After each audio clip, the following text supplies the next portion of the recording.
Are you struggling with finding practice problems for Praxis Social Studies Content Knowledge 5081, Global Conflicts, World History, Causes and Consequences of Global Wars, Totalitarianism, Peace Treaties, League of Nations? Well, I have a video you're going to want to watch. My name is Tom, and I'm a test prep expert here at Study.com and a certified teacher. I'm going to walk you through some of the types of problems you will see on the test. The Praxis Social Studies Content Knowledge 5081 exam covers a broad range of topics, with world history accounting for approximately 20% of the questions. Be sure to stick around until the end of the video for important information from Study.com. Okay, let's get started.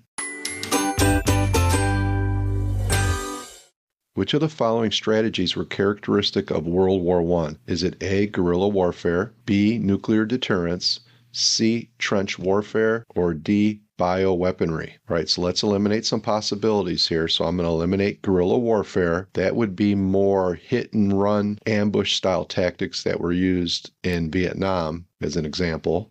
B, nuclear deterrence, I'm going to eliminate because at this point nuclear weapons had not been developed yet. D, bioweaponry.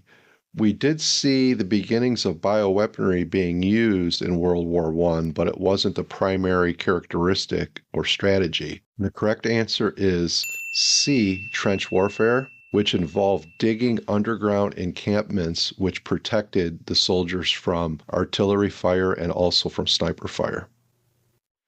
The term D-Day refers to which of the following events?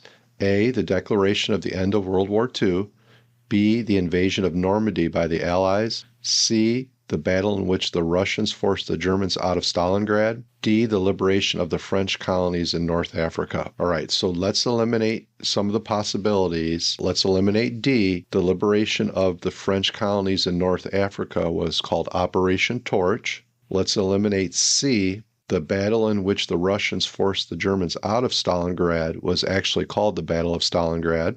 Let's eliminate choice A. The declaration of the end of World War II was called VE Day, Victory in Europe. And the correct answer here is B. The invasion of Normandy by the Allies on June 6, 1944, also called Operation Overlord, where the Allies stormed 5 beaches at Normandy after the Germans thought they were going to attack in a different location.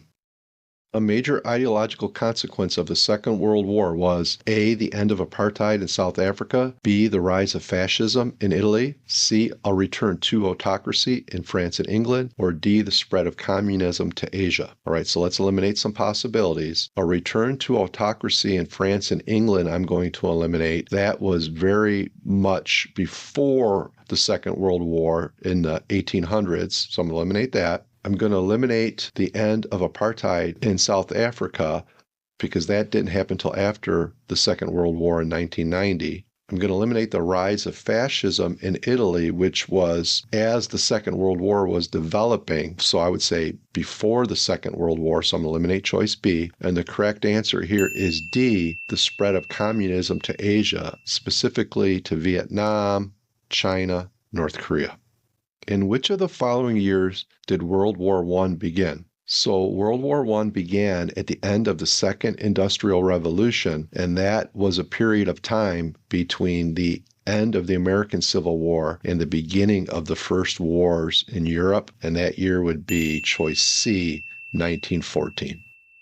Okay, there you go. Did you try the problems? Let me know how you did in the comments. Also, if you'd like to see more on this topic, let us know and we would be happy to create more videos to help you prepare for the test. For more practice, check out our Praxis Social Studies Content Knowledge 5081 playlist. For even more detailed practice, strategies, and customizable study materials, head over to Study.com and check out our Praxis Test Prep course. Those who use Study.com boast a 92% pass rate. Our courses include full-length exams, hundreds of authentic practice questions, and short, targeted video lessons specifically developed based on the latest test updates. With our resources, you'll know exactly what to expect on test day. Like this video and subscribe to this channel to get all the latest Praxis test updates. And please leave your questions and success stories in the comments. We'd love to hear from you. Thanks for watching. Happy studying. Which of the following strategies were characteristic of World War I?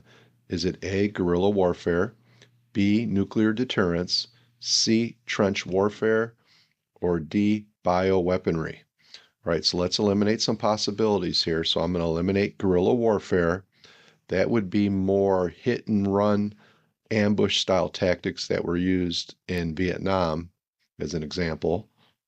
B, nuclear deterrence, I'm going to eliminate because at this point nuclear weapons had not been developed yet.